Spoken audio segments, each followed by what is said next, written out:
Hello everyone, welcome back to my YouTube the science and technology information channel पर।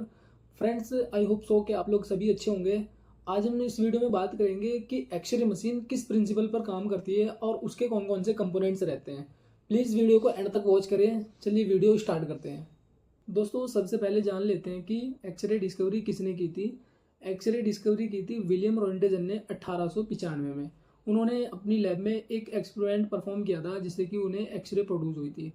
X ray एक highly पेनिट्राइट ionizing radiation produce करती है, जिससे ये हमारी बॉडी में पेनिट्राइट एंट्री हो जाती है। पेनिट्राइट आराम से प्रवेश हो जाते हैं। उससे हमारी इंटरनल बॉडी में जो पार्ट्स होते हैं, जैसे हार्ड पार्ट्स हो गए, डेंस टिश्यूज हो गए, जैसे फॉर एग्जांपल बोन्स, उनकी इमेज आसानी से ले सकती है। इसको डॉक्टर्स कब परफॉर्म करते हैं? इसको जब परफॉर्म करते हैं जब कोई बोन्स डिसीज हो जाता है, जैसे ऑस्टियोपोरोसिस हो गया, अर्थराइटिस हो गया या फ्रैक्चर्स हो गया, तब उसकी इससे इमेज आसानी से दिख जाती है।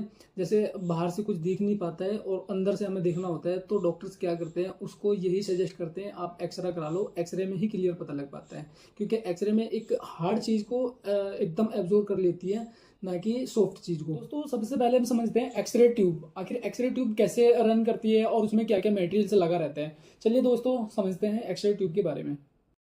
दोस्तों, ये है एक्सरे ट्यूब का अंदर का व्यू, यानी कि अंदर के इसमें क्या क्या प्रेजेंट रहता है, हम उनको भी देख लेते हैं एक बार।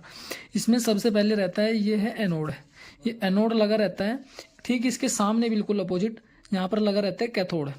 ये कैथोड लगा रहता है। कैथोड में ही रहता है फोकसिंग कप। अब फोकसिंग कप में क्या होगा, इसमें एक हॉट कैथोड फिलामेंट लगा रहता है, जो कि यहाँ से इलेक्ट्रॉन प्रोवाइड कराता है। इलेक्ट्रॉन कैसे करता है, इलेक्ट्रॉन जाते हैं टंगस्टन में टारगेट करते हैं, यानी कि इसमें यहाँ पर टकराते हैं। यहाँ से फिर लाइट बीम, लेजर बीम निकलती है रेड लाइट की, यानी कि यहाँ से जब विंडो, ये विंडो है, यहाँ से रेड लाइट निकलेगी तो ये कहाँ जाएगी, ये जाएगी कॉलीमीटर में। ये कॉलीमीटर में जाएगी तो वहाँ से क्या होगा, एक्सरे फोटोन बीम दिखेगी। ये एक्सरे फोटोन बीम तो आ रही है, लेकिन ये यहाँ कहाँ जा रही है, कॉलीमीटर पे जा रही है। कॉलीमीटर का हम अगली वीडियो में दिखाएंगे व्यू। इसमें क्या होता है, इसमें स्टॉट रहता है, इसमें रोटेट रहता है। ये रोटेट होता रहता है, यानी कि जो एनोड है, एनोड क्या करेगा, रोटेशन होता रहेगा, बार बार ये रोट करता रहेगा, रोटेट। इसका ये प्रोसेस हो गया। अब इसमें जो लगा हुआ है ये ग्लास इन्वोलोप। ये ग्लास इन्वोलोप का क्या मतलब होता है, इसमें वैक्यूम रहती है। ये वैक्यूम क्या करता है, वैक्यूम मेंटेन करके रखता है, जिससे कि ये फिलामेंट पे कोई इफेक्ट ना पड़े किसी चीज़ का, कभी ये जल ना पाए या टूट ना पाए। तो वैक्यूम, जैसा आपने बल्ब में देखा होगा, उसमें क्या होता है, वैक्यूम भरा रहता है, जिससे कि ना फिलामेंट टूट पाता है जल्दी सा और ना ही जल्दी सा ख़राब हो पाता है। तो ये इसका काम होता है वैक्यूम को मेंटेन रखना। चलिए आगे देखते हैं। अब दोस्तों, अब हम समझेंगे कि ये फॉस्फोर रीडर यानी कि इमेजिंग प्लेट, ये इमेजिंग प्लेट का क्या काम होता है। इमेजिंग प्लेट में एक पहले से ही रेडिएशन एनर्जी स्टोर हुई रहती है, यानी कि इसमें इसमें जो एक्टिव लेयर है, एक्टिव मटेरियल है, वो एनर्जी को, रेडिएशन एनर्जी को स्टोर करके रखता है।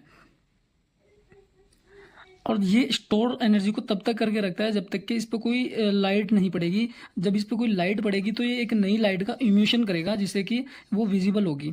चलिए देखते हैं कैसे। देखिए, यहाँ से लेज़र बीम लगी हुई है। ये लेज़र ने, यहाँ से लेज़र बीम ने लेज़र छोड़ी है, लेज़र लाइट छोड़ी है। यहाँ इसमें लगा हुआ है इंटेंसिटी कंट्रोल। इंटेंसिटी कंट्रोल क्या करेगा, जो पीछे से लेज़र आ रही है उसको कंट्रोल करेगा कि कितनी तीव्रता की है, कितनी स्पीड से आ रही है, उसको आगे कितनी स्पीड से भेजना है। ठीक है, आगे इसमें अलग अलग डिवाइस लगी रहती है। यहाँ पर लगी हुई है इसमें बीम शेपिंग। बीम शेपिंग का क्या काम होगा, बीम शेपिंग क्या करेगी, इस जो पीछे से लेजर बीम आ रही है उसको उसी शेप में भेजेगा, यानी कि जिस शेप की उसको नीड है। आगे यहाँ पर लगा हुआ है इसमें मिरर। मिरर का क्या काम रहेगा, मिरर अपना काम करेगा कि जो जिधर से भी आ रही है बीम, उसको अपनी उसी डायरेक्शन में भेजेगा जो कि इमेज प्लेट पे डलनी चाहिए।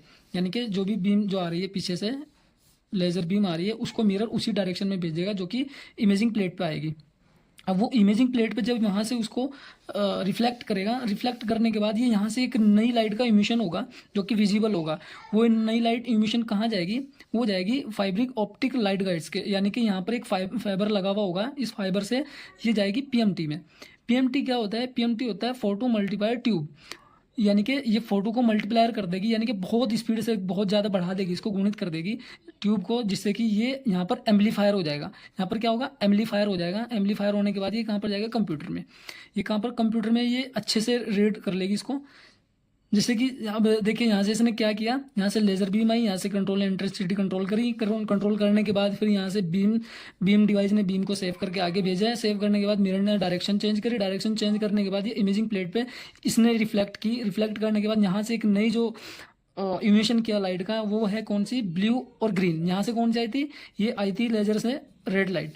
रेड लाइट के बाद ये कौन सी यहाँ से इमिशन हुई, ब्लू एंड ग्रीन लाइट का इमिशन हुआ। ये कहाँ गई, ये फाइब्रिक ऑप्टिक लाइट गाइड के थ्रू ये फाइबर में होती हुई ये कहाँ चली गई, पीएमटी में।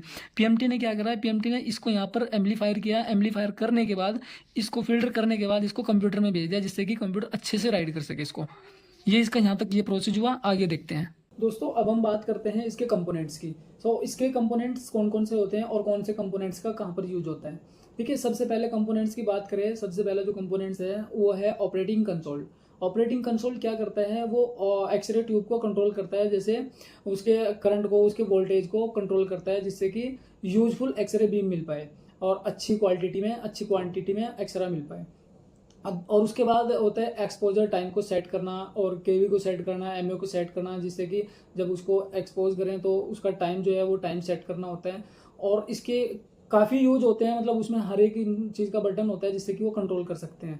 एंड नेक्स्ट आता है high frequency generator. Basically high frequency generator क्या होता है, वो एक हाई वोल्टेज प्रोवाइड कराता है एक्सरे मशीन को, जिससे कि अच्छे से रन कर पाए। एंड उसके बाद क्या होता है, उसके बाद आती है पेशेंट टेबल।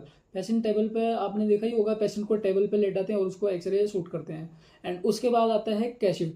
कैसेट को आप जब उसमें बक्की में लगा रहता है, या बक्की में एक बक्की स्टैंड होता है, चेस्ट का बक्की स्टैंड भी होता है, उसमें क्या होता है, उसमें कैसेट लगा होता है। उसको कैसेट को वहाँ से हटा के उसको इंस्टॉल करते हैं रीडर में। रीडर में उसकी इमेज चली जाती है। इमेज आने के बाद वो फिर कंप्यूटर में जाती है। कंप्यूटर में उसकी इमेज शो होती है, वो फिर वहाँ से प्रिंट निकाल देती है उसका।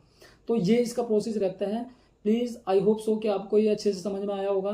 तो वीडियो को लाइक और शेयर ज़रूर करें और चैनल को सब्सक्राइब भी करें। मिलते हैं ऐसी नई इन्फॉर्मेटिव वीडियो के साथ, तब तक के लिए